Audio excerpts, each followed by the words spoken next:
الحمد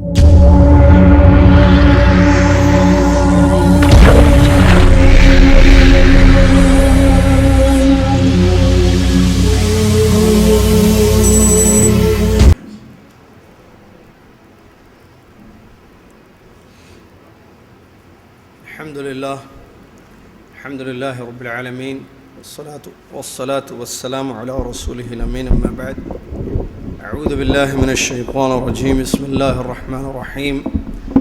يا أيها الذين آمنوا اتقوا الله حق تقاته ولا تموتن إلا وأنتم مسلمون. يا أيها الناس اتقوا ربكم الذي خلقكم من نفس واحدة وخلق منها زوجها وبث منهما رجالا كثيرا ونساء واتقوا الله الذي تساءلون به والأرحام إن الله كان عليكم رقيبا. يا أيها الذين آمنوا اتقوا الله وقولوا قولا سديدا يصلح لكم أعمالكم ويغفر لكم ذنوبكم ومن يطع الله ورسوله فقد فاز فوزا عظيما. قال المصنف رحمه الله تعالى: الدرس 17: الحذر والتحذير من الشرك والمعاصي، ومنها السبع الموبقات المهلكات، وهي الشرك بالله، السحر، وقتل النفس التي حرم الله إلا بالحق، وأكل الربا، وأكل مال اليتيم، والتولي يوم الزحف، وقذف المحصنات الغافلات المؤمنات. ومنها عقوق الوالدين، وقطيعة الرحم، وشهادة الزور، والأيمان الكاذبة، وإيذاء الجار، وظلم الناس في الدماء والأموال والأعراض، والشرب المسكر، ولعب القمار وهو الميسر، والغيبة والنميمة، وغير ذلك مما نهى الله عنه أو رسوله صلی اللہ علیہ وسلم. آج 8 شعبان 1432 ہجری مطابق 10 جولائی 2011 عیسوی اتوار مغرب کی نماز کے بعد کا یہ وقت ہے. مسجد صفا میں پہلے علمی دورہ کی 6ٹھی کلاس ہو رہی ہے. آج انشاءاللہ ہم 2 جو باقی رہ گئی ہیں اس کتاب کے لیسنز ان کو پڑھیں گے. 2 سبق باقی رہ گئے ہیں، 17واں سبق اور 18واں سبق.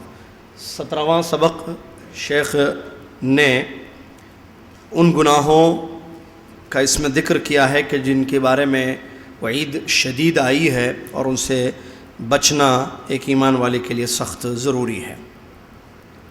قبل اس کے کہ ہم باقاعدہ اپنی کلاس شروع کریں، اللہ کی تعریف کرتے ہیں، اس کی بڑائی اور اس کی حمد بیان کرتے ہیں. وہ اللہ رب العالمین کہ جس کے دین کو سیکھنے کے لیے ہم یہاں بیٹھے ہوئے ہیں اور جس کے دین کو ہم پڑھ رہے ہیں اور جس کے لیے ابھی ہم نے مغرب کی نماز ادا کی، اور انشاءاللہ اللہ نے حیات دی تو اسی کے لیے ہم عشاء بھی پڑھیں گے. تو اللہ تبارک و تعالی عبادتوں کا مستحق ہے اور وہ تنہا ہے، اس کا کوئی شریک نہیں ہے، اور وہ ان لوگوں سے محبت کرتا ہے جو اس کے دین کو سیکھتے ہیں اور سمجھتے ہیں. سبحان اللہ وبحمدہ، سبحان اللہ العظیم. اس کے بعد درود و سلام ہو امام الانبیاء محمد رسول اللہ صلی اللہ علیہ وسلم کی ذات گرامی پر کہ جنہوں نے وحی کا علم سیکھا اور اپنے صحابہ کو سکھایا اور یہ فرمایا کہ سب سے اچھا انسان وہ ہے جو قرآن سیکھتا ہے اور لوگوں کو سکھاتا ہے. اللہم صلی علی محمد وعلی آل محمد کما صلیت علی ابراہیم وعلی آل ابراہیم انک حمید مجید. اللہم بارک علی محمد وعلی آل محمد کما بارکت علی ابراہیم وعلی آل ابراہیم انک حمید مجید. اس 17ویں سبق میں شیخ نے ان گناہوں کا ذکر کیا ہے جو سب سے بڑے ہیں اور ہلاک کرنے والے گناہ ہیں. کیا ہے وہ گناہ جو انسان کو ہلاک اور برباد کر دیتے ہیں، اور اسی طریقے سے کچھ بڑے بڑے کبائر گناہ کا بھی آپ نے تذکرہ فرمایا ہے. اس میں کہتے ہیں پہلی چیز السبع الموبقات، 7 ہلاک کرنے والے گناہ. بارہا آپ نے سنا ہوگا جو حدیث سے ثابت ہے کہ 7 گناہوں کو نبی صلی اللہ علیہ وسلم نے موبقات کہا ہے. موبقات کا مطلب خود شیخ نے جیسے تفسیر بیان فرمائی ہے المہلکات، وہ گناہ جو انسان کو ہلاک اور برباد کر دیتے ہیں.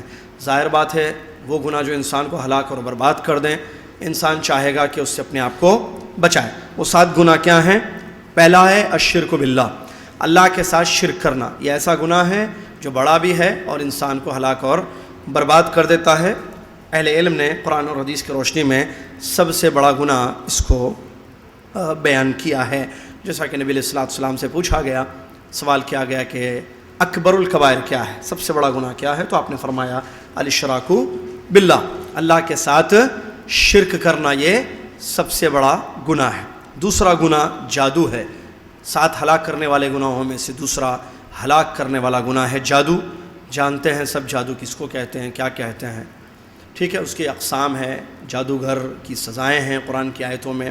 بہرحال یہ جادو جو ہے کفر ہے اور یہ ہلاک کرنے والا گناہ ہے۔ اللہ تعالیٰ مجھے اور آپ کو اس سے بچائے۔ تیسرا بڑا گناہ ہے نفس، جس کو اللہ نے حرام قرار دیا ہے، اس کا قتل کرنا الا بالحق، مگر یہ کہ اگر اسلامی حق ہو تو جائز ہے۔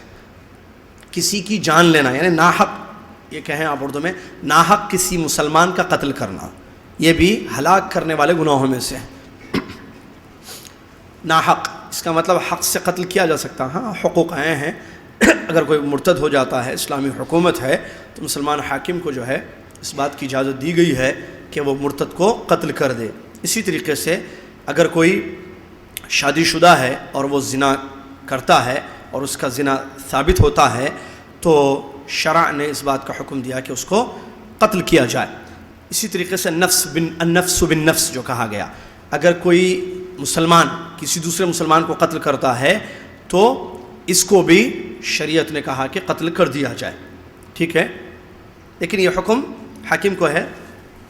حاکم جو مسلمانوں کا بادشاہ ہوتا ہے، حاکم ہوتا ہے، خلیفہ ہو یا حاکم ہو، تو اس کے لیے اس بات کا اجازت دی گئی ہے، تو یہ حق ہے۔ لیکن ناحق کسی کا قتل کرنا ایسی جائیداد کے لیے یا پیسے کے لیے یا اس کی بیوی کو حاصل کرنے کے لیے یا کسی اور دنیاوی اغراض کے تحت کسی کی جان لینا مسلمان کی، یہ معمولی بات نہیں ہے، بہت بڑا گناہ ہے۔ آپ جانتے ہیں شہر میں آئے دن جو ہے قتل یا مرڈر کے واقعات ہوتے ہیں۔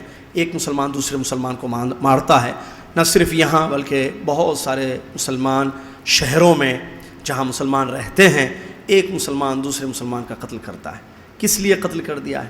ایک موبائل کے لیے۔ عجیب، موبائل حاصل کرنے کے لیے اس کو جو ہے جان سے مار دیا گیا، ہاں، اس کا پیسہ حاصل کرنے کے لیے۔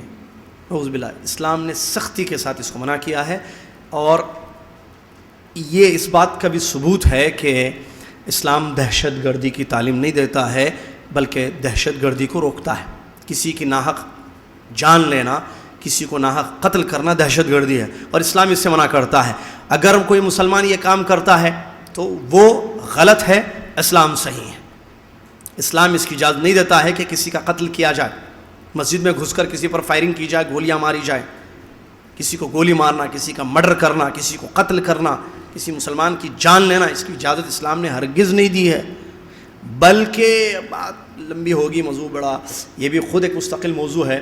وہ لوگ جو مسلمان ملکوں میں، وہ کافر جو مسلمان ملکوں میں پناہ لیتے ہیں، ذمہ جس کو کہا گیا، تو ان لوگوں کا قتل اس سے بھی سختی کے ساتھ اسلام نے روکا ہے، منع کیا ہے۔ لیکن کہاں ہیں پڑھنے والے، کہاں ہیں سمجھنے والے، کہاں ہے اس منہج کو جو اسلام نے دیا ہے جاننے والے۔ ایک دوسرے کا قتل ہرگز نہیں ہونا چاہیے۔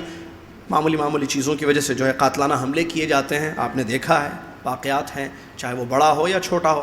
ایک مسلمان دوسرے مسلمان پر حملہ کر رہا ہے، اس کو قتل کرنے کی کوشش کر رہا ہے، کہاں اسلام نے اس کی اجازت دی ہے؟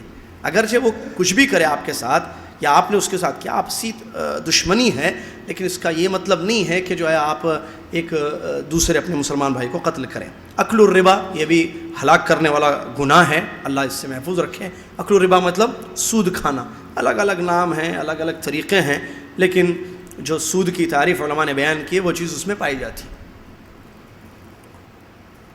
سود کی جو حقیقت ہے اس کو پڑھنا چاہیے، سمجھنا چاہیے، اور کیسے کیسے سود ہوتا ہے، ٹھیک ہے۔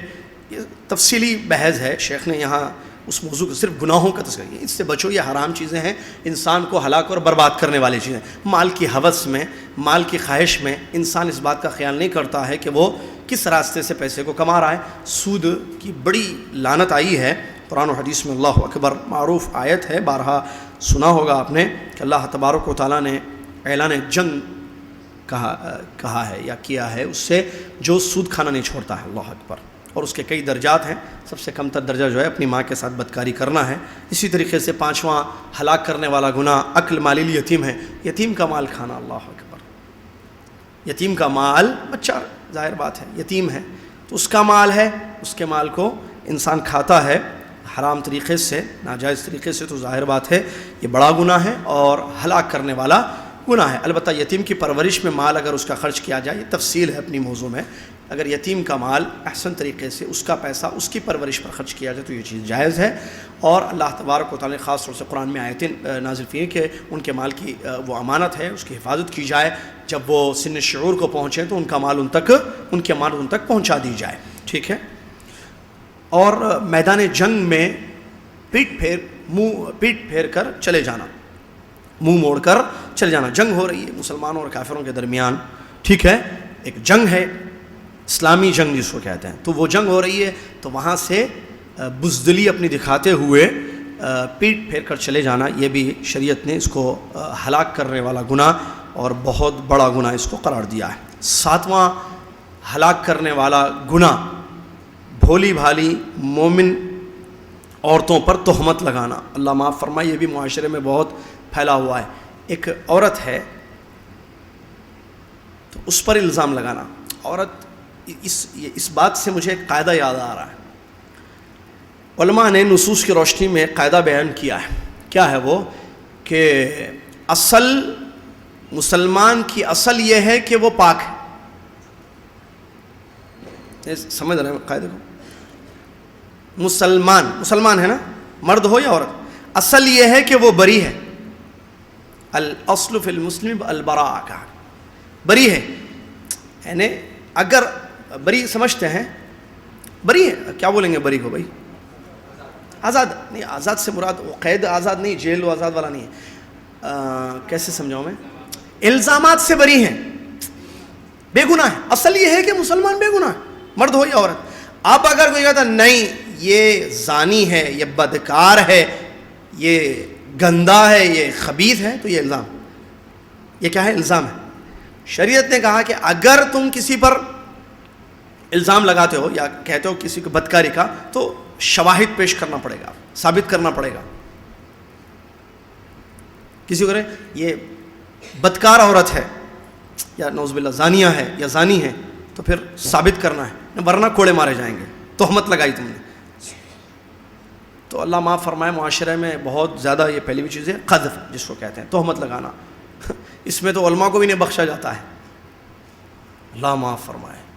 علماء اہل علم ہوں یا عوام ہو یا مومن عورتیں ہیں, مومن مرد ہیں, الزامات اس پر, اس کا الزام اس پر, وہ حرام کا الزامات مختلف قسم کے ہوتے ہیں. ٹھیک ہے, بدکاری کا الزام, زنا کا علم, اس کا الزام. تو اللہ سے ڈرنا چاہیے, کسی پر الزام نہیں لگانا چاہیے. الاصل فی المسلم براء, مسلمان بری ہے. اصل یہ, آپ اگر انگلی اٹھاتے ہیں تو آپ کو معلوم ہونا چاہیے کہ شریعت اس کی سزا دے گا آپ کو, شریعت اس کی سزا دیتا ہے. لہٰذا انسان اللہ سے ڈرے اور کسی پر انگلی نہ اٹھائے, کیونکہ یہ الزام, تہمت لگانا کبیرہ بڑے بڑے گناہوں میں سے ہے جو انسان کو ہلاک اور تباہ کر دے.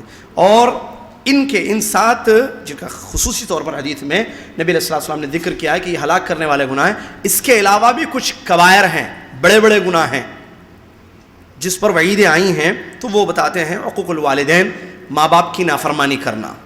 ماں باپ کی نافرمانی کیا مطلب؟ عقوق, فرما برداری کا اپوزٹ ہے نافرمانی.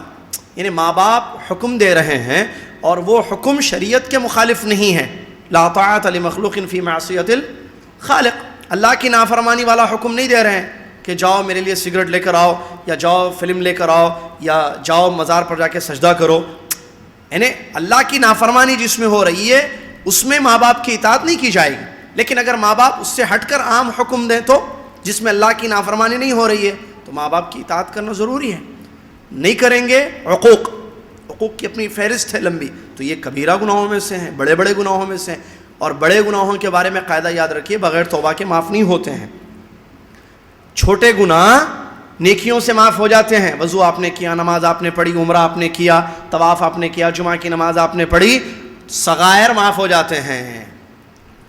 بڑے گناہ کس کو کہتے ہیں؟ اس سلسلے میں کیونکہ بات آئی ہے، اس لیے علامہ قرطبی رحمۃ اللہ علیہ نے بہت اچھا قول نقل کیا ہے بڑے گناہوں کے بارے میں۔ بڑے گناہ ہر اس گناہ کو کہیں گے جس گناہ کے بارے میں کوئی سخت وعید آئی ہو، جیسے کہ یہ کہا گیا یا لعن، اللہ کی لعنت ہوتی ہے ایسے کام کرنے والے پر، اللہ غصہ ہوتا ہے، اللہ غصہ ہوتا ہے ایسے کام کرنے والے پر، یا اللہ اس سے بات نہیں کرے گا، یا اس کے لیے دردناک عذاب ہے، اس کے لیے دردناک سزائیں ہیں۔ اس قسم کے جو الفاظ آتے ہیں تو وہ سارے کیا ہوتے ہیں؟ کبائر، بڑے بڑے گناہ۔ اس کے علاوہ جو ہیں لمم چھوٹے چھوٹے گناہ ہیں، تو چھوٹے گناہ بغیر توبہ کے بھی معاف ہوتے ہیں، لیکن کبائر کے لیے، بڑے گناہوں کے لیے توبہ ضروری ہے۔ پھر توبہ کی شروط وغیرہ بھی آپ جانتے ہیں۔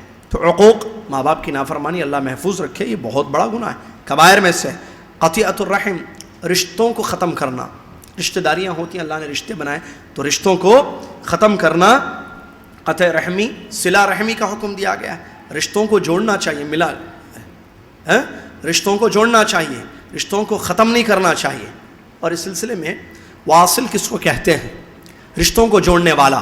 تو اس سلسلے میں ایک اچھی حدیث یاد آ رہی ہے، وہ میں چاہتا ہوں کہ آپ کو ضرور بتاؤں، کیونکہ عام طور پر ماحول کیا ہے، انہوں نہیں ملتے، ہم بھی نہیں ملتے، انہوں خود رشتہ کاٹ دیے، یہ والا مسئلہ بہت ہے ہمارے معاشرے میں۔ تو اس سلسلے میں نبی صلی اللہ علیہ وسلم کی حدیث ہے، واصل، رشتوں کو جوڑنے والا وہ نہیں ہے کہ سامنے والا آپ سے رشتہ رکھے تو آپ بھی رکھیں، واصل وہ نہیں ہے، یہ تو بدلہ ہے۔ یہ واصل کس کو؟ رشتے جوڑنے والا کون ہے؟ سامنے والا ختم کر دے، آپ جوڑیں۔ سمجھ میں آ رہا ہے؟ انہوں دعوت میں نہیں بلائے اپنی بیٹی کے، آپ بھی نہیں بلا رہے، انہوں ملنے نہیں آتے، آپ بھی ملنے نہیں جا رہے، انہوں فون نہیں کرتے، آپ بھی فون نہیں کرتے، انہوں فون کرے تو ہم بھی کرتے، انہوں بلائے تو ہم بھی بلاتے، تو یہ تو بدلہ ہے۔ حدیث کا مطلب یہ بدلہ ہے، ہوتا ہے۔ ان کا رخہ آیا، جیسے ماموں ہیں، رشتہ ہے نا بھائی، امی سے جڑے ہوئے رشتے ہوتے ہیں، ابا سے جڑے ہوئے رشتے ہوتے ہیں، ابا سے جڑے ہوئے رشتے معلوم ہے سب کو، تایا ہیں، چاچا ہیں، پھوپھیاں ہیں، دادا ہے، دادی ہے، سارے قریبی ہیں، اقرب بھی ہیں، ابعد بھی ہے، قریب اور بعید رشتے ہوتے ہیں۔ امی سے جڑے ہوئے رشتے نانا نانی، خالائیں، اور کون ہے؟ ماموں، قریبی، اور اس کے علاوہ بھی بعید۔ تو اگر ماموں یا خالہ جو ہے بلائے تو ہم بھی جا رہے ہیں، خالہ ہمارے گھر کو آئے تو ہم بھی ان کے گھر کو جاتے ہیں، سمجھ رہے ہیں؟ یہ بدلے ہیں۔ رسول اللہ صلی اللہ علیہ وسلم نے فرمایا رشتوں کو جوڑنے والا کون ہے؟ خالہ نہیں آئے ہم جانا، خالہ نہیں بلائے اپنی بیٹی کی شادی میں، ہم اپنی بیٹی کی شادی میں بلانا، خالہ فون نہیں کرے ہم فون کرنا، خالہ نہیں ملتے ہم ملنا، خالہ بات نہیں کرتے ہم بات کرنا۔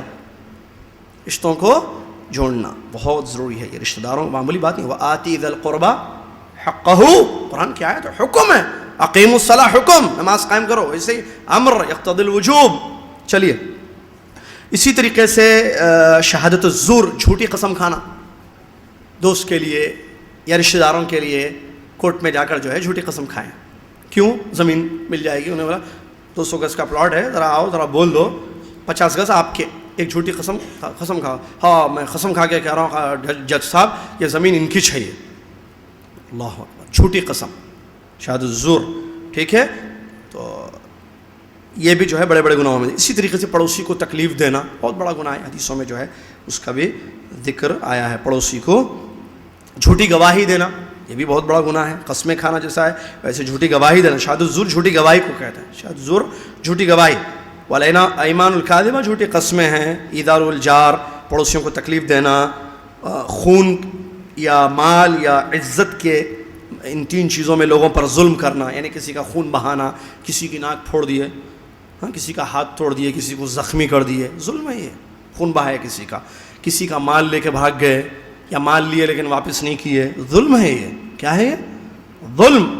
اور عزت، کسی کی عزت ہے معاشرے میں، آپ اس کو بے عزت کر دیے، کیوں؟ آپسی کوئی دشمنی تھی، اللہ اکبر، اللہ سے ڈرنے کی ضرورت ہے، یہ ظلم ہے۔ یہ الظلم ظلمات یوم القیامہ، حدیث میں بڑی وعیدیں آئی ہیں، مسلم شریف کی حدیث معلوم ہوگی آپ کو۔ نبی علیہ السلام نے فرمایا، سوال کیا کہ مسکین کون ہے؟ صحابہ سے پوچھا تو صحابہ نے کیا فرمایا؟ مسکین وہ ہے من لا دینار لہو ولا درہم، جس کے پاس دینار اور درہم نہیں ہے وہ مسکین ہے۔ نبی علیہ السلام نے فرمایا قیامت کے دن میری امت میں مسکین کون ہوگا؟ وہ ہوگا جو نماز لے کر آئے گا، زکوٰۃ لے کر آئے گا، عبادات لے کر آئے گا، یعنی وہ نماز پڑھتا تھا، روزہ رکھتا تھا، زکوٰۃ دیتا تھا، یاتی وقد ظلم ھذا وشتم ھذا وخدم علی ھذا، اللہ۔ لیکن کیسے آئے گا قیامت کے دن؟ کسی کا مال لیا تھا، کسی کو مارا تھا، کسی کو گالی دی تھی، کسی کو برا بلا، حقوق العباد کا نام، ظلم کیا تھا اس نے، تو اللہ تعالیٰ اس کی سزا بھیانک طریقے سے دے گا کہ اس کی نیکیاں ان کو دے دے گا. اگر معاملہ برابر تو ٹھیک، ورنہ ان کے گناہ اس کے سر پہ ڈالے گا اور اس کو جہنم میں داخل کر دے گا. یہ ہے مسکین. تو انسان اللہ سے ڈرے، کسی کی بے عزتی نہیں کرے. مجھے حیرت ہوتی ہے علماء کی بے عزتی کرتے ہیں لوگ. اچھا، عزت لوگوں میں طبقات ہیں نا. لوگ ایک اہل علم ہے، علماء کرام اہل علم. دوسرا طبقہ ہے طلباء، طالب علم. پھر ہوتے ہیں رشتہ دار یا بڑے، ہم سے بڑے لوگ ہیں عمر میں، بڑے لوگ جتنے، چاہے وہ رشتہ دار ہوں یا غیر رشتہ دار ہوں. پھر ساتھی ہیں، پھر چھوٹے لوگ ہیں، پھر عورتیں ہیں، پھر مرد ہیں. طبقہ لوگ ڈفرینٹ ہیں نا. بھی بے عزتی ہوتی ہے لوگوں کی، اپنے رشتہ داروں کی بے عزتی، یا اپنے سے بڑے جو لوگ ہیں ان کی. مسلمان ہیں، بڑے ہیں، وہ بڑوں کی عزت کرنا ایمان میں سے ہے. یہ بڑوں کی عزت کرنا، چھوٹوں پر رحم کرنا. علماء کی بے عزتی، استغفر اللہ، یہ تو ٹو مچ ہے. میں تو اس پہ تو خطبہ ہی دینا چاہیے. ایسا وقت کا خیال رکھتے ہوئے بولنا مشکل ہے نا. یہ تو اہل علم کا کیا ہے ہمارے پاس نظروں میں، نعوذ باللہ. ایک طرف کیا حال ہے اہل علم کا کہ ٹو مچ، حد سے آگے بڑھ گئے. ان کے سامنے نہیں جاتے، انہوں دھوئے سے جو لے کے پی لیتے، جھکتے ان کے سامنے، ان کو سجدہ کرتے، یعنی غلو. کیوں؟ بڑے بڑے علماء ہیں ہمارے. تو علماء میں غلو کیسے کر دیا کچھ مسلمانوں نے کہ ان کی عبادت کرنے لگے اللہ کو چھوڑ کر. نعوذ باللہ من ذالک. اللہ کی عبادتوں میں ان کو ملا، ان کے سجدے ہوتے ہیں، ان کے پیر پڑے جاتے ہیں، وغیرہ وغیرہ وغیرہ، سب کچھ معلوم ہے آپ لوگوں کو سب. ایک طرف کیا ہے کہ پوچھ کے پھینکنا، جس کو ہمارے یہاں کہتے ہیں. کچھ بھی نہیں ہے زدار ہے، ہونگا انہیں عالم، انہیں ہونگا مولانا، ہونگا شیخ، انہیں ہمارو کیا. استغفر اللہ. کوئی قدر نہیں ہے علم کی. اصل علم کی قدر جس کے پاس ہے وہ اہل علم کی قدر ضرور کرے گا. اہل علم کی ناقدری اس بات کا ثبوت ہے کہ علم کی قدر نہیں ہے. تو اہل علم کو بے عزت کیا جاتا ہے، مارا جاتا ہے. معلوم ہے آپ کو علماء کو مارا گیا ہے. اللہ اکبر. بلکہ عجیب و غریب مدرسوں میں اپنے استاد پر حملہ کیا طالبوں نے. مدرسوں میں اپنے استاد پر قاتلانہ حملہ، یا باہر عوام علماء کی بے عزتی. آپ فہرست، ارے انہیں اس کی تقریر ہوں گی ویسی ایسی، انہیں ویسا ہے، انہیں وہ ایسا، انہیں ایسا، انہیں ایسا. علماء کی، جس کو علماء کہتے ہیں کہ مسموم گوشت کھانا. مسموم نے کیا؟ زہریلا. بھائی کسی کی، جیسا آگے بھی آ رہا ہے، وہ غیبت ہے نا، یہ پیچھے برائی کرنا. اگر عالم کی برائی کرے پیچھے تو زہریلا گوشت کھا رہا ہے وہ. علماء نے اس کو، اہل علم نے اس کو ذکر کیا. لہٰذا انسان اللہ سے ڈرے، اپنی زبان کو لگام دے. علماء کی بے عزتی نہیں. ایک عالم سے غلطی ہو گئی، ایک عالم غلط فتویٰ دے دی. میں کیا کہوں، ایک عالم سے سوال کیا گیا. اب وہ سوال کا ذرا تفصیلی جواب دیے، ٹھیک ہے. اب وہ تفصیلی جواب میں کچھ الفاظ ایسے بول دیے جو نہیں بولنا چاہیے تھا. کس کے بارے میں بولے؟ وہ ان لوگوں کے بارے میں بولے جو شرک اکبر میں ملوث ہیں. اب اس کی ریکارڈنگ باقاعدہ کرنا اور اس کو پھیلانا.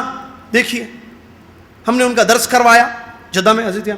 بولے ارے آپ کس کا درس کروا رہے ہیں؟ یہ لیجیے سنیے سوال کے جواب میں انہوں نے کیا کہا ہے. ٹھیک ہے، تھوڑا سا زیادہ انہوں نے بولا ہے، تو اس کا مطلب اب ان کی بے عزتی ہو رہی ہے پوری. دیکھو سوال کا جواب کیسے دیے ہیں. سوال کے جواب میں انہوں نے غلطی کی دی، پورا علم ختم. ایک غلطی کی تو پوچھ کے پھینک دیے پورے. یہ منہج ہے. خالی سلفی بولنے سے کچھ نہیں ہوتا، اہل حدیث بولنے سے. اہل الحدیث کا منہج کیا ہے وہ پڑھو پورا پہلے. کسی انسان سے غلطی ہوئی، کسی عالم، ایک عالم سے بھی غلطی ہو سکتی ہے، مفتی سے بھی غلطی ہو سکتی ہے، کبار علماء سے بھی ہو سکتی ہے، طالب علم سے بھی غلطی ہو سکتی ہے، ابا سے بھی ہو سکتی ہے، دادا خالہ سے بھی ہو سکتی ہے. تو جب انسان سے غلطی ہوئی تو اب اس کی غلطی کے بارے میں منہج کیا ہے پڑھیے آپ. سلف کا منہج کیا ہے؟ غلطی کیا ہے ایک عالم نے، غلطی ہوئی ہے ایک عالم کی، فتویٰ غلط دے دیا یا کوئی گناہ اس سے ہو گیا، کیا کرنا؟ بے عزت کرنا ہے. یہ منہج ہے سلف کا. اٹھائیے صحابہ کا فہم قرآن و حدیث میں کہ یہ صحیح ہے. ہم خالی منہج صرف نماز میں ہمارے لیے منہج ہے. منہج پڑھنا ضروری ہے، اسٹڈی اس کی. جرح میں جرح کرنا کسی، تو اس پر کیا سلف کا منہج رہا ہے؟ تعدیل میں کیا ہے؟ جرح مسائل ہے. بہرحال علمی باتیں، اللہ تعالیٰ ہم سب کو علم کی توفیق عطا فرمائے. علم ہوگا تو یہ ساری چیزیں نہیں ہوں گی. جڑ میں ہمیشہ کہتا ہوں ہر چیز کی ایک جڑ علم کی کمی. علم ہو تو عقیدہ, منہج, اخلاق, آداب, تربیت سب ہو. علم ہی نہیں ہے, اللہ رحم فرمائے. تو گزارش ہے کہ علم زیادہ سے زیادہ حاصل کریں تاکہ تربیت ہو.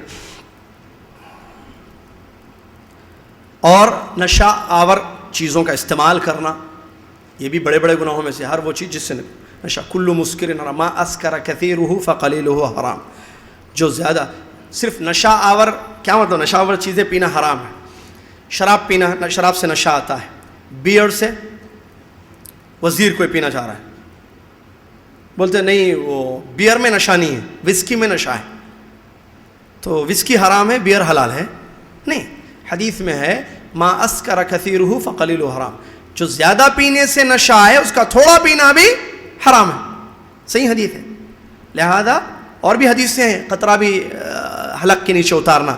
اب زیادہ پینے, ایک پورا کمپلیٹ بوٹل پینے سے نشہ آ رہا ہے, ایک قطرہ بھی پینا حرام ہے. حدیثیں ہیں سلسلے میں باقاعدہ. لہذا نشہ آور چیزوں کا استعمال, چاہے وہ پان کے ذریعے نشہ آتا ہو انسان کو یا اسکار جس کو کہتے ہیں, اس کی تعریف ہے باقاعدہ. تو پان کے ذریعے یا شراب کے ذریعے جو بھی نشہ ہوتا ہے ان چیزوں سے اجتناب کرنا چاہیے. اور اسی میں وہ ساری چیزیں ڈرگس وغیرہ اللہ محفوظ فرمائے, وہ بھی جو ہے سننے میں آئی ہیں کہ یہاں پھیل رہی ہیں آہستہ آہستہ. اللہ تعالیٰ ہمارے نوجوانوں کی حفاظت فرمائے. وہ چیزیں حرام ہیں, انسان اس سے بچے. جوا کھیلنا, جوا اپنی جگہ جو ہے اس کی بھی تفصیل ہے. جوا بڑا بڑا بھی ہوتا ہے, چھوٹے چھوٹے بھی جوئے کھیلے جاتے ہیں. تو ان چیزوں سے بھی اپنے آپ کو بچانا چاہیے کیونکہ یہ بھی حرام چیز ہے, بڑے بڑے گناہوں میں سے ہے. غیبت کرنا, معلوم ہے غیبت اسلام نے کہا کسی کے پیچھے برائی کرنا. اب وہ تو مشہور ہے, میں نے کہا نا مثال دینا, ارے عالموں کی برائی, اہل امام, مسجد کے امام کی برائی, مسجد کے خطیب کی برائی, بڑے لوگوں کی برائی, چھوٹے لوگوں کی برائی, دوستوں کی برائی, رشتہ داروں کی برائی, عورتوں کی برائی, پڑھنے والی بچیوں کی برائی, طلباء طالبات کی برائی. یہ تو ایک فہرست ہے. غیبت ایک ٹاپک ہے, معلوم ہے غیبت. اور قرآن میں اللہ تعالیٰ نے فرمایا ہے کہ مردہ گوشت کھانے کے برابر ہے. نمیمہ, چغلی کرنا, ادھر کی باتیں ادھر لگانا فساد کی غرض سے. اس کے علاوہ اور بھی جو چیزیں ہیں اللہ تبارک و تعالیٰ نے یا اللہ کے نبی صلی اللہ علیہ وسلم نے منع کی, ان چیزوں سے اپنے آپ کو بچانا اور دور رکھنا, اپنے آپ کو دور رکھنا ضروری ہے. ٹھیک ہے. اس کے بعد آخری مسئلہ ہے, آخری سبق ہے.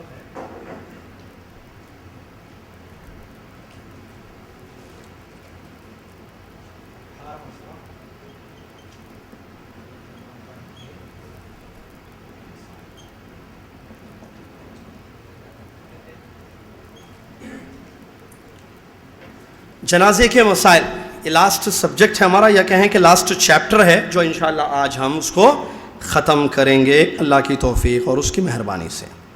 الدرس الثامن عشر تجهيز الميت والصلاة عليه ودفنه وإليك تفصيل ذلك. شیخ کہتے ہیں 18واں اور آخری سبق الدروس المہمہ کا, اہم دینی اسباق کا, میت کی تجہیز, اس پر نماز یا اس کو دفن کرنا, اس سے جڑے ہوئے سارے مسائل. ماشاءاللہ نصوص کی روشنی میں انہوں نے 12 پوائنٹس ذکر کیے. ٹھیک ہے جی ہاں, 12 ہے جو میں سن کر آپ کو بتاتا ہوں. آپ سنیے, ویسے سوال جواب میں ہے وہ ساری چیزیں. تو اس میں سب سے پہلے کہتے ہیں شیخ وَإِلَيْكَ تَفْصِيلُ ذَلِكَ, اور جنازے کے مسائل کی تفصیل آپ کی خدمت میں پیش کی جا رہی ہے. پہلا مسئلہ یہ کہتے ہیں کہ محتضر, جب کسی کی موت کا وقت قریب ہو جائے تو اس کو لا الہ الا اللہ کی تلقین کرنا چاہیے. کیا مطلب؟ یعنی موت کا وقت قریب ہو, پتہ چل جاتا ہے نا مرنے والا ہے یہ انسان, موت کا محتضر اس کو کہتے ہیں, جان کنی کے عالم میں ہوتا ہے, موت کا وقت قریب ہوتا ہے تو اس وقت اس کے پاس بیٹھ کر لا الہ الا اللہ پڑھنا چاہیے انسان کو, تاکہ وہ بھی لا الہ الا اللہ پڑھے. اور جیسا کہ حدیث میں آیا من کان آخر کلامی من الدنیا لا الہ الا اللہ دخل الجنہ, جو آخری دنیا سے جاتے جاتے لا الہ الا اللہ پڑھ کر چلا جائے, اس کی گواہی دے, تو وہ جنت میں داخل ہو جائے گا. تو صحیح مسلم کی حدیث کی روشنی میں نبی صلی اللہ علیہ وسلم نے فرمایا, صحیح مسلم کی حدیث کی روشنی میں یہ مسئلہ شیخ نے بیان کیا ہے. حدیث کیا ہے؟ لقنوا موتاکم لا الہ الا اللہ, اپنے مرنے والوں کو لا الہ الا اللہ کی تلقین کرو. موتاکم کا مطلب شیخ کہتے ہیں المراد بالموتى فی هذا الحدیث المحتضرون. موت کا مطلب کیا ہے؟ اموات. موتا کا مطلب لوگوں نے کیا لیا؟ مرنے والا, تو مرنے کے بعد شاید پڑھا جاتا ہے اس پر, مرنے کے بعد نہیں ہے. یہاں موتا سے مراد جو موتاکم حدیث میں ہے وہ انسان جس کی موت کا وقت قریب آ گیا, جس کو محتضر کہتے ہیں, جان کنی کا عالم. جان کنی کا یعنی حالت نزاع جس کو کہتے ہیں، اس کے پاس جو ہے لا الہ الا اللہ کی تلقین کرنا، اس کا شریعت نے یہ حدیث کا یہ مطلب نہیں ہے کہ مرنے کے بعد لا الہ الا اللہ پڑھتے رہیے، بلکہ علماء نے جو بیان کیا ہے اس حدیث میں نبی صلی اللہ علیہ وسلم نے جو فرمایا کہ اس کے پاس بیٹھ کر آپ پڑھے لا الہ تاکہ وہ سنے اور اپنی زبان سے لا الہ الا اللہ اس کی زبان سے ادا ہو جائے. اور محتضرون وهم من ظهرت عليهم امارات الموت، شیخ کے الفاظ ہیں. محتضر کس کو کہتے ہیں؟ موتا کا مطلب محتضر ہے. محتضر کہتے ہیں جس پر موت کی علامتیں ظاہر ہو چکی ہیں.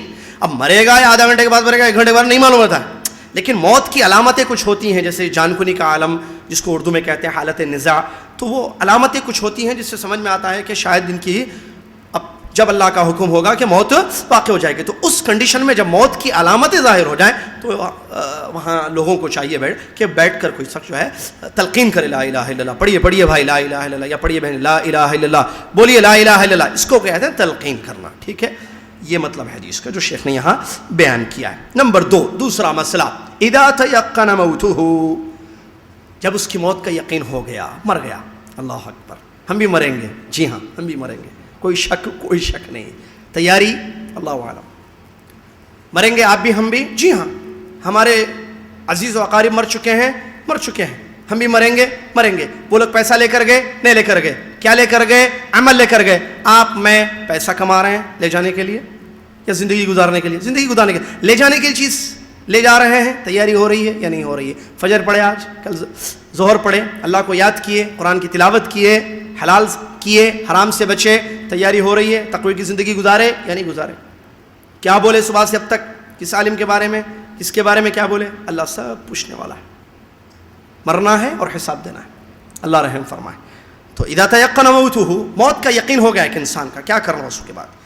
تو شریعت میں جو شیخ کہتے ہیں اس کی آنکھیں بند کر دینی چاہیے، اس کی آنکھیں بند کر دینی چاہیے. لورود السنت بذالک، حدیث میں چونکہ یہ ثابت ہے اس لیے اس کی آنکھیں بند کر دینی چاہیے. اور اس کا جبڑا بھی اس میں لکھا گیا، وہ بھی منہ بھی، آنکھیں جو ہے اس کی بند کر دینی چاہیے. نمبر 3، تیسرا مسئلہ شیخ کہتے ہیں مسلمان میت اگر ہو تو اس کو غسل دینا واجب ہے. ظاہر بات ہے مسلمان ہی کے لیے نا، ادھر تو جلا دیتے ہیں یا جو بھی پانی میں پھینک دے، باکس میں ڈال دیتے، تو مسلمان میت کو غسل دینا واجب ہے. ایک کنڈیشن میں غسل نہیں دیں گے، اور وہ ہے الا یکون شہیدا مات فی المعرکہ، جنگ میں کسی کی شہادت ہو جائے تو پھر اس کو غسل نہیں دینا چاہیے، اور نہ اس کی نماز جنازہ پڑھنی چاہیے. بل یدفن فی ثیابہ، بلکہ اس کے کپڑوں میں اس کو دفنانا چاہیے. اس لیے کہ نبی علیہ الصلوۃ والسلام نے، شیخ کہتے ہیں اس لیے کہ نبی علیہ الصلوۃ والسلام نے غزوہ احد کے جو شہید صحابہ تھے ان کو نہ غسل دیا اور ولم یصلی علیہم، اور نہ ان کی نماز جنازہ پڑھی. یہ شہیدوں کے لیے خاص، ٹھیک ہے، یہ حکم خاص. باقی جو عام اموات ہوتے ہیں مسلمانوں کے تو ان کو غسل دینا کیا ہے؟ واجب ہے. چلیے چوتھا پوائنٹ، غسل کیسے دینا چاہیے. شیخ اس کو بتا رہے ہیں کہ غسل کی صفت کیا ہے، میت کو غسل یہ سیکھنا چاہیے. اچھا یہ ہم پڑھ کر بتائیں گے آپ کو. باقی جو ہے آپ سوالات کے جوابات یاد کر رہے ہوں گے، کیونکہ آئندہ سیٹرڈے امتحان ہے انشاءاللہ، نیکسٹ سیٹرڈے انشاءاللہ مغرب کے بعد امتحان ہے، آپ کو بیٹھ کر ان رائٹنگ امتحان دینا ہے یہاں انشاءاللہ.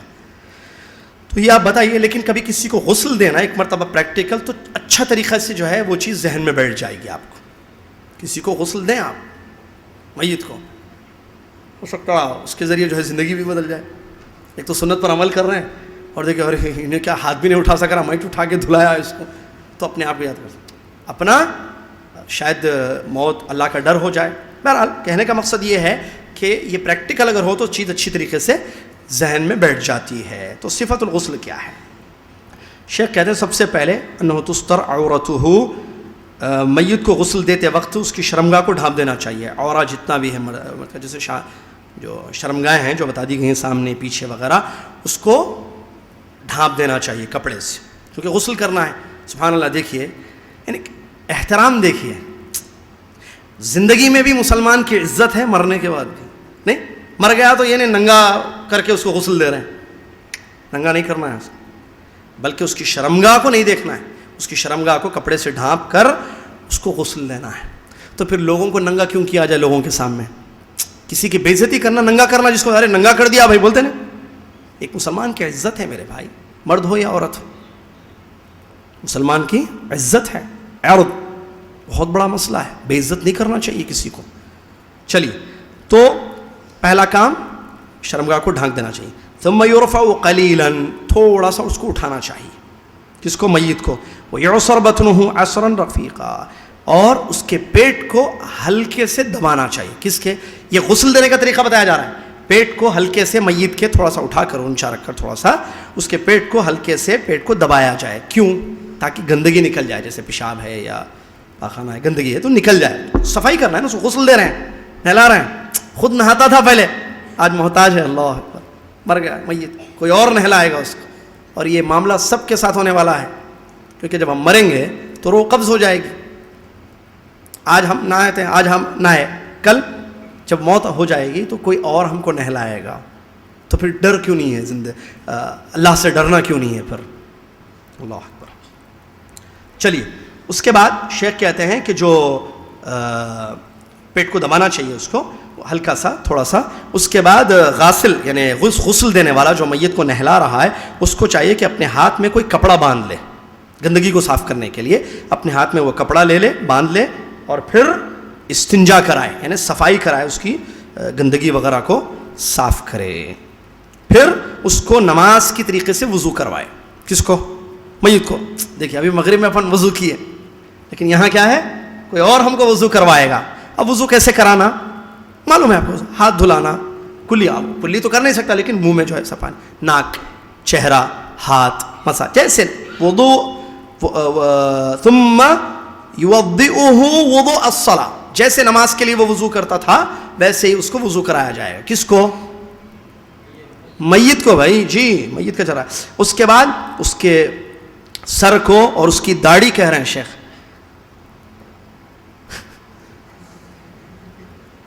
کہہ رہے ہیں داڑھی، کیونکہ شیخ اس لیے کہہ رہے ہیں داڑھی، شیخ بن باز رحمۃ اللہ علیہ کے الفاظ ہیں، کیونکہ ان کو معلوم تھا مسلمان داڑھی رکھتا.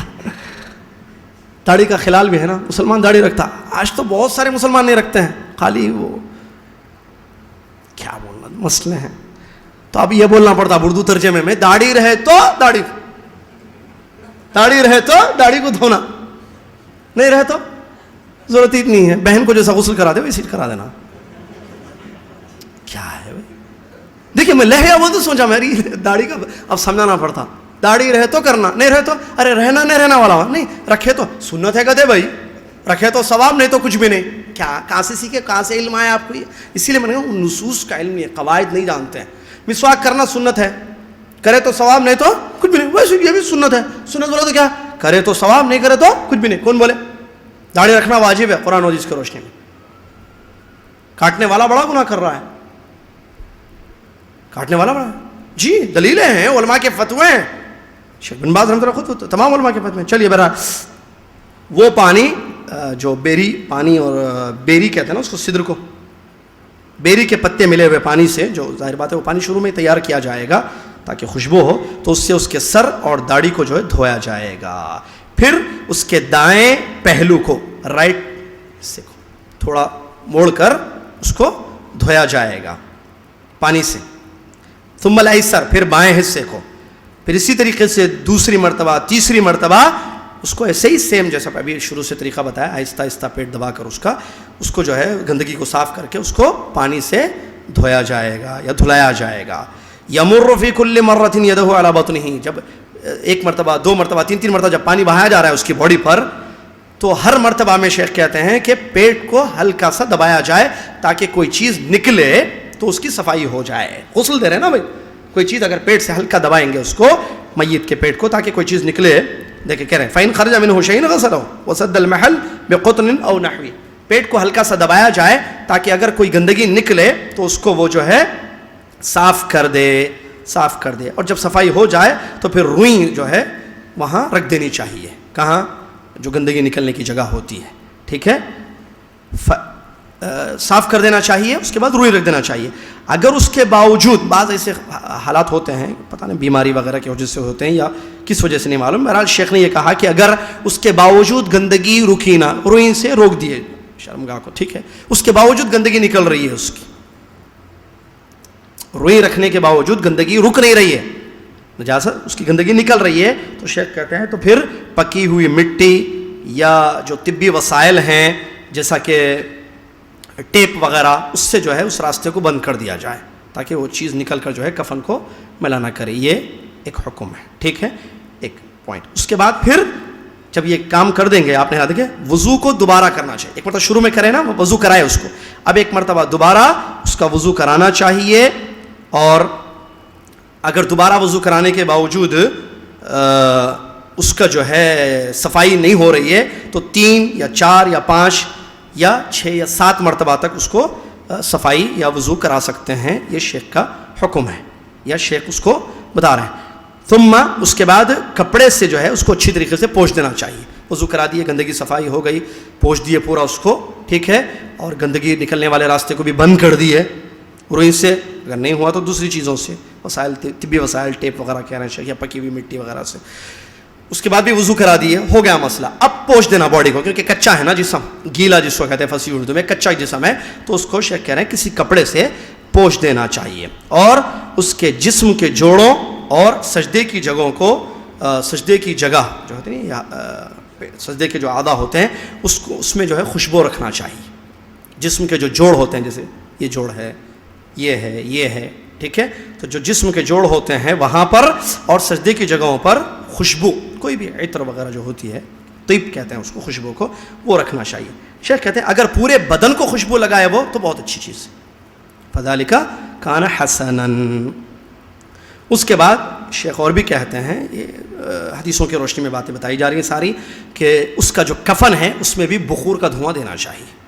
دیکھیے خوشبو تیار کر رہے ہیں، جاؤ اپنی منزلت آخرت کی منزل کی طرف، سوال جواب ہوں گے نا قبر میں وغیرہ میں، سبحان اللہ. تو اس کو جو ہے ایک اچھی طریقے سے، اس سے نظافت اور صفائی کا اہتمام کتنا ہے اسلام نے کیا ہے اس کا اندازہ ہوتا ہے جو یہ ہم پڑھ رہے ہیں یہاں پر. چلیے اس کے بعد کہتے ہیں اگر اس کی مونچھیں ہیں، یہ ہو جاتی ہے، وہ لحیہ کی جگہ یہ نہیں کہا کہ لحیہ ہے، انکانت لحیہ ایسا نہیں ہے وہاں، بلکہ لحیہ کو یعنی داڑھی کو اور سر کو جو ہے صاف کرنا چاہیے پانی سے، جو سدر کا پانی ہوتا ہے. یہاں کہہ رہے وَإِن كَانَ شَارِبُ أَوْ أَظَافِرُ طَوِيلَةٌ أُخِذَ مِنْهَا. اگر اس کی مونچھیں بڑی ہیں، مونچھیں ہیں اور بڑی ہیں اور ناخن بڑے ہیں تو اس کو کٹ کرنا چاہیے. یہ ہونے کے بعد خوشبو دے دیے، اب دیکھیں گے تو کٹ کر دینا چاہیے یا ناخن نکالنے چاہیے. اگر چھوڑ دیں، نہ نکالے کوئی شخص، مجھ کو چھوڑ دے یا تھوڑے بڑے ناخن ہیں اس کے، فلا حرج، تو کوئی حرج نہیں ہے. اور سر کے جو بال ہیں اس کی کنگھی نہیں کرنا چاہیے. کیوں؟ اس لیے کہ حدیث سے یہ ثابت نہیں ہے، کہہ رہے ہیں اس سلسلے میں کوئی دلیل نہیں ہے. نہ کنگھی کیا جائے گا اور ناف کے بال اس کے کاٹے نہیں جائیں گے اور نہ ختنہ کرایا جائے گا، اس کو ختنہ نہیں ہوتا، ختان. تو یہ تینوں چیزیں جو بعض لوگ کرتے ہیں شاید، جیسے کنگھی کرنا بالوں کی یا ناف کے بال صاف کرنا، تو یہ چیز نہیں کرنا چاہیے. لعدم الدلیل علی ذلک، اس لیے کہ اس سلسلے میں کوئی صحیح دلیل ثابت نہیں ہے. اور جہاں تک عورت کا تعلق ہے، شیخ کہتے ہیں کہ اس کے عورت کی، ظاہر بات ہے عورت کی چوٹی ہوتی ہے. اب وہ آج کل لڑکوں کے جیسے چھوٹے چھوٹے بال رکھے ہوئے ہیں، اللہ ہدایت دے ان کو، تو بہرحال چوٹی ہونا چاہیے. چوٹی جو عورت کی ہوتی ہے تو اس کے جو ہے کیا کہتے ہیں اس کو، ثلاثۃ قرون، 3 جو ہے چوٹیاں اس کے بنا کر پیچھے اس کے ڈال دینا چاہیے. عورت کے چوٹی کو 3 حصوں میں تقسیم کر کے اس کو پیچھے ڈال دینا چاہیے، اس لیے کہ یہ حدیث سے ثابت ہے. تو یہ غسل کا طریقہ یا نہلانے کا طریقہ میت کو بیان کیا گیا ہے. اگلا پوائنٹ تکفین المیت، کفن. میت کا کفن کیسے ہونا چاہیے، مرد کے لیے کتنا، عورت کے لیے کتنا، اور بچہ ہو تو کیا، یہ بھی بتایا جا رہا ہے. کہتے ہیں افضل یہ ہے کہ مرد کو 3 کپڑوں میں جو سفید ہوں، جن میں قمیص اور عمامہ نہ ہو، ایسے 3 کپڑوں میں کفن پہنانا چاہیے، جیسا کہ پیارے نبی صلی اللہ علیہ وسلم کے ساتھ کیا گیا. اور کیا کرنا ہے اس کو، کہتے ہیں جو 3 کپڑے کفن کے ہوتے ہیں جو سفید، اس میں میت کو مکمل داخل کر دینا چاہیے. اور اگر اس کے بجائے قمیص اور ازار اور چادر میں بھی اگر کوئی اس کو کفن پہنا ہے تو فلا باس، اس میں کوئی حرج نہیں ہے. اور جہاں تک عورت کا تعلق ہے تو اس کے لیے 5 کپڑے ہونے چاہیے. وہ 5 کپڑوں کی تفصیل کہتے ہیں. ایک کرتا ہونا چاہیے، عورت کا کفن ہے. مرد کے لیے 3 کپڑے وائٹ، اور عورت کے لیے 5. اس میں کیا ہے 5؟ ایک کرتا، ایک اوڑھنی اور ایک تہبند نیچے پہننے کے لیے، اور 2 چادریں ہونی چاہیے. کل ملا کر کیا ہو گئی؟ 5. پھر اس کے بعد ایک علمی مسئلہ بتاتے ہوئے کہتے ہیں کہ مرد ہو یا عورت ہو، اصل واجب یہ ہے کہ ایک کپڑے میں تو کفن پہنانا ضروری ہے. ایک کمپلیٹ کپڑا جو ان کے عیبوں کو چھپا دے تو یہ ضروری ہے، یہ تو واجب ہے. لیکن اس سے زیادہ جو جیسے مرد ہو تو اس کو لیے 3 کہا گیا، تو ایک تو واجب ہے، لیکن 3 کپڑوں میں کرنا یہ سنت ہے، مستحب ہے، اچھی چیز ہے.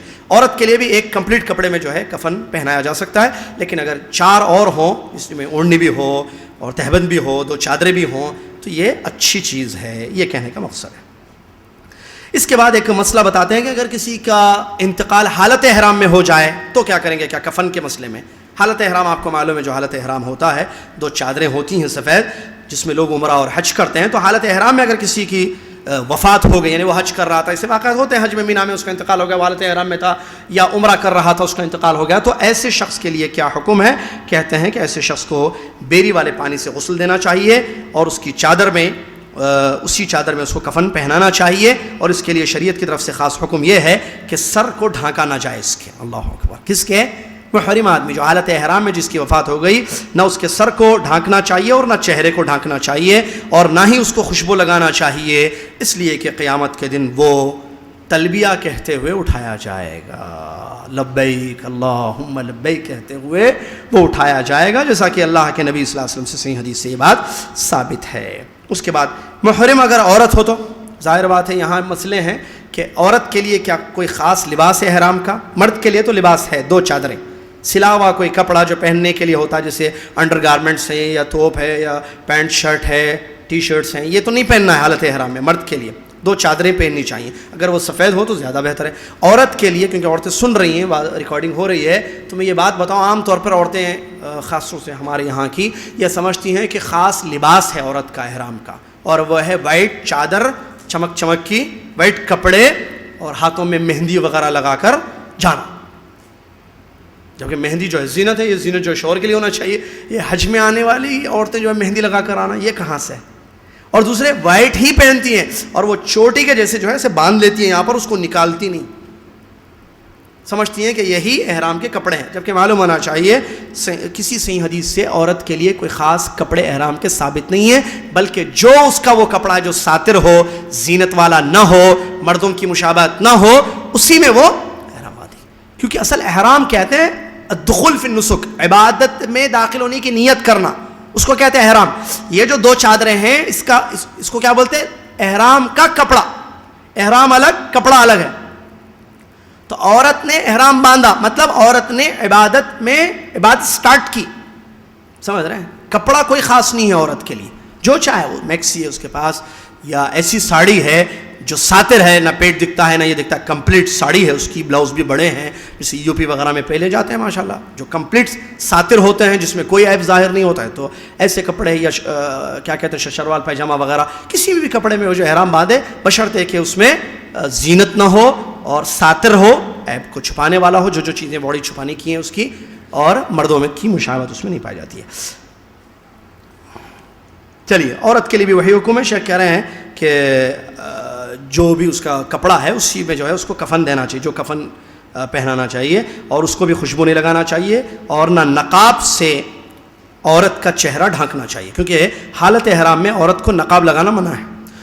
ولا یداہا بقفازین، اور دستانے جس کو کہتے ہیں، گلوز کہتے ہیں نا ہاتھوں کے، وہ بھی اس کو نہیں پہنانے چاہیے، کیونکہ یہ حالت احرام میں زندگی میں بھی اس کے لیے منع ہے. تو مرنے کے بعد بھی اگر وہ ویسی مر گئی ہو تو اس کو نقاب نہیں لگانا چاہیے. نقاب اس کو کہتے ہیں جو معلوم ہے، نوز پیس.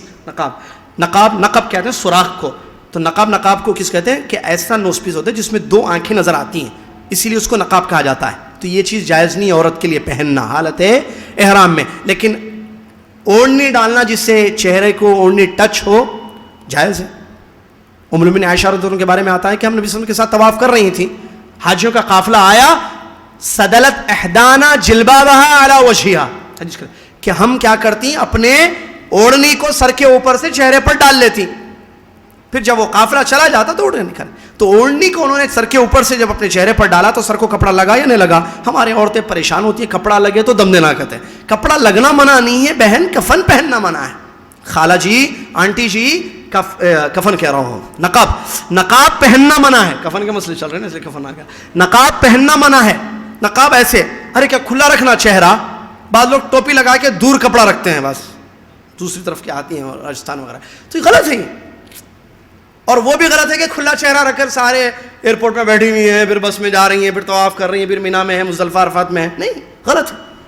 کر لیجیے، کیونکہ غیر محرم ہے، اس کے سامنے چہرہ دکھانا جائز نہیں ہے. چلیے،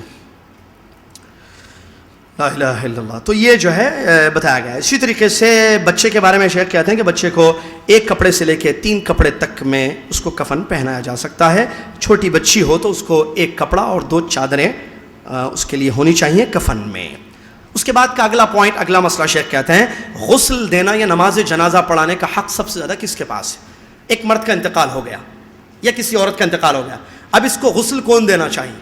ہمارے پاس اصل کسی کو معلوم ہی نہیں ہوتا ہے طریقہ. ارے بلاؤ جی کہاں ہیں وہ؟ اب وہ پورے شہر میں بھائی ایک ہی ہوتے ہیں، پاشا بھائی کو بلاؤ. پورے حیدرآباد کے مردوں کو پاشا بھائی غسل دیں گے، یا فاطمہ پھپھو، فاطمہ خالہ. پورے شہر کی عورتوں میں کسی کی بھی میت ہو جا فاطمہ خالہ کو غسل دینا. کیوں بھائی؟ خاندان میں نہیں سکھائے؟ سب سکھائے. کنٹرول ایک سکھا دیے، فائل کیسے ڈیلیٹ کرنا، فائل کیسے سیو کرنا، اور اگر فرمتا جس کو بولتے ہیں فارمیٹ کرنا ہے تو اس کو کس میں داخل کر کے رکھنا تاکہ فارمیٹ ہو جائے سسٹم، تب بھی ہماری فائل ڈسٹرب نہ ہو. سب معلوم ہے. کفن نہیں معلوم، غسل نہیں معلوم میت کا. آسان ہے میرے بھائی. ابھی آپ نے سنا کوئی پرابلم ہے، مشکل ہے، ارے کیا کیا نہیں سیکھے ہم، یہ سیکھنا کیا ہے. لیکن علم کا تڑپ ہونی چاہیے کہ ہم علم سیکھیں. میں تو بتا رہا ہوں بچی کو معلوم ہونا چاہیے غسل کا، کفن پہنانے کا طریقہ بچوں کو معلوم ہونا چاہیے. کیونکہ شیخ دیکھیں کیا کہہ رہے ہیں، حق الناس بغسلہ والصلاۃ علیہ ودفنہ وصیہ فی ذلک. سب سے زیادہ حق کس کا ہے؟ میت نے جس کو وصیت کی ہے. اگر میت نے کسی کی وصیت کی ہے کہ یہ فلاں جو عالم ہے یا امام ہے، یہ جو بھی ہے میرے دوست، انہوں میرے کو، میں مر گیا تو انہوں میرے کو جو ہے نہلانا یا نماز جنازہ پڑھنا یا دفن. تو 3 پوائنٹس ہیں نا، نہلانا، کفنانا اور نماز جنازہ پڑھانا اور دفنانا. اس کا حق سب سے زیادہ فرسٹ کس کے پاس ہے؟ وصی کہتے ہیں جس کے بارے میں کسی میت نے وصیت کی ہے. عام طور پر تو نہیں کرتے ہیں، بعض لوگ کرتے بھی ہیں. جیسے شوہر نے کہا کہ مجھے بیوی غسل دے گی، یا شوہر نے کہا کہ میرے جو بڑے بھائی ہیں، ایک آدمی ہے ان کے بڑے بھائی ہیں، تو اس نے کہا کہ اگر میں مر جاؤں تو سن لو میری وصیت یہ ہے کہ ہمارے پاس وصیت ماننے میں نہیں ہے.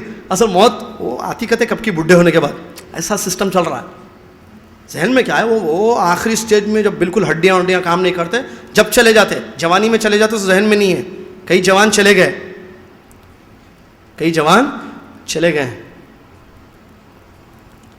چلیے، تو یہ سب سے زیادہ حق رکھتا ہے. تو یہ کب ہوگا؟ جب وصیت کی ہے میت نے. اگر میت نے وصیت نہیں کی ہے، چلا گیا بغیر وصیت کے، تو اس کے حق کون رکھتے ہیں؟ والد. مرنے والے کے والد. آتا غسل دینے؟ نہیں آتا. سیکھنا والد کہ میرا بچہ مر جائے. دیکھیں والد کہہ رہے ہیں اس کی روشنی میں، نصوص کی روشنی میں، کیونکہ ہو سکتا ہے بیٹا پہلے چلا جائے. کتنے بیٹے چلے گئے، والد جی گئے.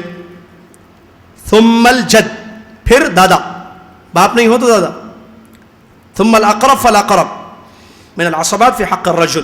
تو آدمی ہو تو پھر اس کے بعد جو قریب رشتہ دار ہے. یہ اسٹیج وصی کہنے جس کی وصیت کی ہے میت نے جس کے بارے میں، یا والد یا دادا، یا پھر قریبی رشتہ جیسے چاچا ہیں، بھائی وغیرہ ہیں، وہ لوگ آتے ہیں اس میں مرد کے حق میں. ٹھیک ہے. اور عورت کو غسل دینے کے لیے وصی سب سے پہلے، عورت نے اگر وصیت کی ہے تو وہ کیا کرے گی؟ غسل دے گی. عورت نے کہا کہ نہیں میری فلاں جو سہیلی ہے، اگر میں مر جاؤں تو میری وصیت یہ ہے کہ وہی مجھے غسل دے گی کیونکہ اس سے میں نے بڑا علم حاصل کیا وغیرہ. خلاص ہوا. ایک مثال دے رہا ہوں، علم حاصل کرے تو ایسا بلکہ نہیں، کسی کے بارے میں بھی عورت نے وصیت کی ہے تو وہ کیا کرے گی؟ غسل دے گی. نہیں تو اس کے بعد کس کا حق ہے؟ ماں، ورنہ دادی، پھر قریب ترین اس کی عورتوں میں سے جو ہوتے ہیں وہ. پھر ایک اچھا مسئلہ شیخ نے ذکر کیا، اللہ جزائے خیر دے ان کو. کیا میاں بیوی ایک دوسرے کو غسل دے سکتے ہیں؟ جیسے شوہر کا انتقال ہو گیا تو بیوی کیا شوہر کو غسل دے سکتی ہے؟ یا بیوی کا انتقال ہو جائے تو شوہر کیا بیوی کو غسل دے سکتا ہے؟ ہمارے پاس ایک چیز شاید مشہور ہے، میں نے سنا ہے کہ مرنے کے بعد پردہ ہو جاتا. کیا ہے یہاں؟ مرنے کے بعد عورت حرام ہو جاتی، کہتے ہیں نہ محرم ہو جاتی. نہیں بولتے ہیں نا. اللہ جزائے خیر دے آپ کو، اچھا یاد دلائے. یعنی مجھے کنفرم کرنا تھا کہ یہ بات ہے ہمارے معاشرے میں. کس نے کہا یہ؟ عجیب عجیب چہرہ دکھانا. آؤ بھائی دیکھو، بھائی چلے گئے، آؤ دیکھو، پورے دیکھ رہے ہیں. اپنے آپ کو دیکھ لو، ذرا اعمال کو دیکھ لو. انہوں تو چلے گئے، رحم فرمائے اللہ رحم، اپنے آپ کو ذرا جھانک لو. بہرحال میاں بیوی کا پردہ ہو جاتا، کہتے کس نے کہا محرم ہو جاتی، وہ ہو جاتی. عجیب غریب فتوے ہیں بغیر علم کے. بہرحال میاں بیوی کو غسل دے سکتے. اس کی دلیل کیا ہے؟ ابو بکر صدیق رضی اللہ تعالیٰ عنہ نے اپنی بیوی کا غسل دیا، اور حضرت علی رضی اللہ تعالیٰ عنہ نے فاطمہ رضی اللہ تعالیٰ عنہ کا غسل دیا، نہلایا. تو یہ دلیل ہے، شیخ کہہ رہا ہے. چلیے اس کے بعد صفت الصلاۃ علی المیت، یہ تو آسان معلوم ہوگا انشاءاللہ. اس کے بعد کا اگلا پوائنٹ ہے جو 7واں پوائنٹ ہے اس چیپٹر کا، وہ ہے نماز جنازہ کا طریقہ. یہ تو معلوم ہے یا نہیں؟ اصل یہ خیر یہ معلوم ہے، جاتے رہتے ہیں وہاں حرم میں تو چلتے رہتے تو لوگوں کو ذرا معلوم ہی ہو جاتا ہے حرمین میں. بہرحال میت پر نماز پڑھنے کا طریقہ، یعنی نماز جنازہ کا طریقہ کیا ہے؟ 4 تکبیریں ہوتی ہیں. پہلی تکبیر میں سورہ فاتحہ یقرأ بعد الاولیٰ، پہلی تکبیر مطلب مانو اللہ اکبر، 4 مرتبہ اللہ اکبر بولنا ہے. پہلی مرتبہ جب اللہ اکبر بولیں گے سورہ فاتحہ پڑھنا، ثنا نہیں پڑھیں گے جو نمازوں میں پڑھی جاتی ہے، صرف سورہ فاتحہ. اور اس کے علاوہ کوئی ضم سورہ اگر پڑھنا چاہے تو وہ پڑھ لے، جیسا کہ شیخ نے کوئی آیت پڑھ لے، کوئی چھوٹی سورہ پڑھ لے، یا 2 آیتیں پڑھ لے، یا 1 آیت پڑھ لے تو اچھی چیز ہے، جیسا کہ عبداللہ بن عباس رضی اللہ عنہ کی حدیث سے یہ چیز ثابت ہے. پھر دوسری مرتبہ اللہ اکبر کہیں گے، اللہ اکبر. دوسری تکبیر میں کیا ہوگا؟ درود ابراہیمی جو نماز میں پڑھتے ہیں نا وہ پڑھا جائے گا. اس کے بعد تیسری تکبیر میں وہ مشہور دعا جو جنازے کی دعا جس کو کہتے ہیں نماز وہ پڑھنا چاہیے. اللہم اغفر لحینا ومیتنا وشاہدنا وغائبنا وصغیرنا وکبیرنا وذکرنا وانثانا اللہم من احییت منا فاحیہ الاسلام ومن توفیت منا فتوفى على الایمان اللہم لا تحرمنا اجرہ ولا تفتنا بعدہ. یہ جو ہے دعا ہے جو پڑھنا چاہیے. اللہم ابدلہ دارا خیرا من دارہ واہلا خیرا من اہلہ واغسلہ بالماء والثلج والبرد ونقه من الخطايا كما ينقى الثوب الابيض من الدنس وابدله دارا خيرا من داري واهلا خيرا من اهلي وزوجا خيرا من زوجي اللهم لا تحرمنا اجره ولا تفتنا بعده. چلیے اس کے بعد اللہ اکبر. اچھا یہ دعا نہیں معلوم ہے تو خاموش بیٹھیے، آپ خاموش بیٹھیں گے تو یاد کر لیجیے، نہیں یاد ہے خاموش بیٹھیے. چوتھی مرتبہ اللہ اکبر کہیں گے، سلام پھیریں گے دائیں طرف، 1 مرتبہ سلام پھیریں گے. اچھا یہ جو 4 مرتبہ اللہ اکبر بولا جاتا ہے نماز جنازہ، کیا اس میں ہاتھ اٹھانا ہے یا نہیں اٹھانا ہے؟ شیخ کہتے ہیں اگر ہاتھ اٹھا دے، کیونکہ عبداللہ بن عمر سے ثابت ہے صحابی کا عمل، اسی لیے اگر کوئی ہاتھ اٹھاتا ہے ہر تکبیر پر تو مستحب ہے یہ چیز. نہیں اٹھاتا کوئی، لیکن بالوں اوپر دیکھتے ہیں شاید یا عیدین کے وقت، یہ چیز ثابت نہیں ہے. اوپر دیکھنا نماز اللہ اکبر پر، اللہ اکبر ایسا ہاتھ اٹھائیے یا ہاتھ مت اٹھائیے، خالی رہیے. چلیے. اور اگر عورت میت اگر عورت ہو تو اللہم اغفر لہا بولیں گے صیغے کے ساتھ. بعض علماء نے اجازت دی لہو بولیں کیونکہ میت کی طرف اس کا ضمیر لوٹے گی، یعنی میت سے، میت چونکہ مذکر ہے، میت آنے میت تو کچھ بھی. لیکن شیخ کہتے ہیں کہ اللہم اغفر لہا بولنا چاہیے اگر عورت میت ہے. اور اگر جنازے 2 ہوں تو جیسے حرم میں ہوتے ہیں 2 لوگ ہیں تو اللہم اغفر لہما تثنیہ کا صیغہ استعمال کریں گے، چاہے مرد ہو یا عورت ہو، یہاں 2 عورتیں. اور اگر 1 سے زیادہ جنازے ہوں تو کیا پڑھیں گے؟ اللہم اغفر لہم ورحمہم وعافہم واعف عنہم وقهم الظلم. تو جمع کا صیغہ ان کے لیے استعمال کیا جائے گا. اگر بچہ ہو تو میت بچے ہو تو اس کے لیے جو خاص دعا یہ شیخ کہتے ہیں وہ دعا پڑھنی چاہیے. اللہم اجعلہ فرطا وذخرا لوالدیہ وشفیعا مجابا اللہم ثقل بہ موازینہما وعظم بہ اجورہما والحق بصالح سلف المؤمنین واجعلہ فی کفالۃ ابراہیم علیہ الصلاۃ والسلام وقد برحمتک عذاب وقہ برحمتک عذاب الجحیم. یہ بچے کے لیے خاص دعا ہے جو حدیث سے ثابت ہے شیخ نے. اس کے بعد جنازہ کیسے رکھا جائے گا اس مسئلے کو شیخ نے ذکر کیا ہے. جنازہ رکھنے کے لیے طریقہ یہ ہے، ظاہر بات ہے جنازہ مرد بھی ہو سکتا ہے عورت بھی ہو سکتا ہے، 1 سے زیادہ جنازے ہو سکتے ہیں، تو سب کو انہوں نے اسی پوائنٹ میں ذکر کیا ہے. مرد ہو تو امام جو پڑھانے والا ہے اس کے سر کے پاس، جیسا کہ جانتے ہیں سر کے پاس کھڑے ہونا چاہیے مرد ہو تو، اور مرنے والی عورت ہو تو اس کے کمر کے پاس امام کو کھڑے ہونا چاہیے. اور وَأَن يَكُونَ الرَّجُلُ مِمَّا يَلِي الْإِمَامِ إِذَا اجْتَمَعَتِ الْجَنَائِزُ. اگر 1 سے زیادہ جنازے ہوں تو کیا کرنا چاہیے؟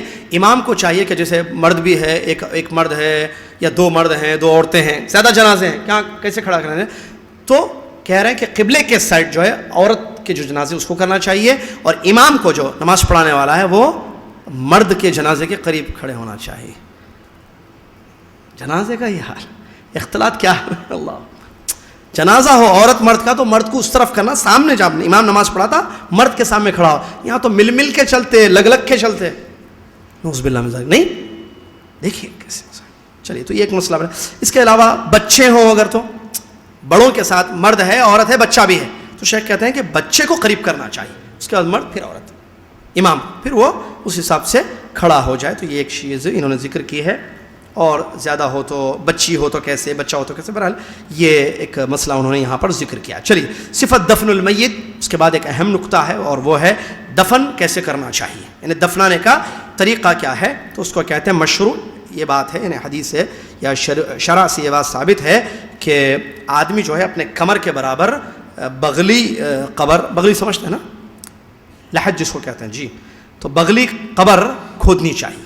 کمر کے برابر، آدمی کے کمر کے برابر قبر کھودنی چاہیے، اچھی گہری، اور پھر میت کو جو ہے، اور قبلے کے سائڈ جو ہے وہ چیز ہو، لحد، بغلی، اور میت کو اس میں داہنے طرف کرتے ہوئے رکھنا چاہیے.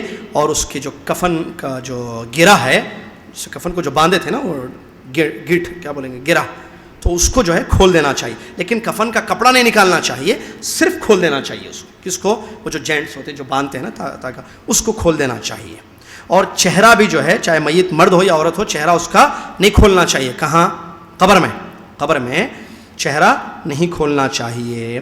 پھر اس کے بعد جو ہے مٹی سے جو ہے اس کو اینٹوں سے، اینٹیں رکھ کر مٹی کو سے لیپ کر اس کو، جیسا کہ معلوم ہے کرتے ہیں، دیکھیں اس کو جو ہے بند کیا جائے، پتھر وغیرہ رکھ کر میت کو جو ہے، جو قبلے کی طرف ہوتا ہے، وہ جہاں گڑا ہوتا ہے سوراخ، تو اس میں میت کو رکھ کر اس کو اچھی طریقے سے اینٹوں سے اور پکی اینٹوں سے یا وہی پانی میں ملا کر جو رکھتے ہیں پتھروں سے. مقصد یہ ہے کہ مٹی جب ڈالیں گے قبر میں تو مٹی نہ گرے اس پر.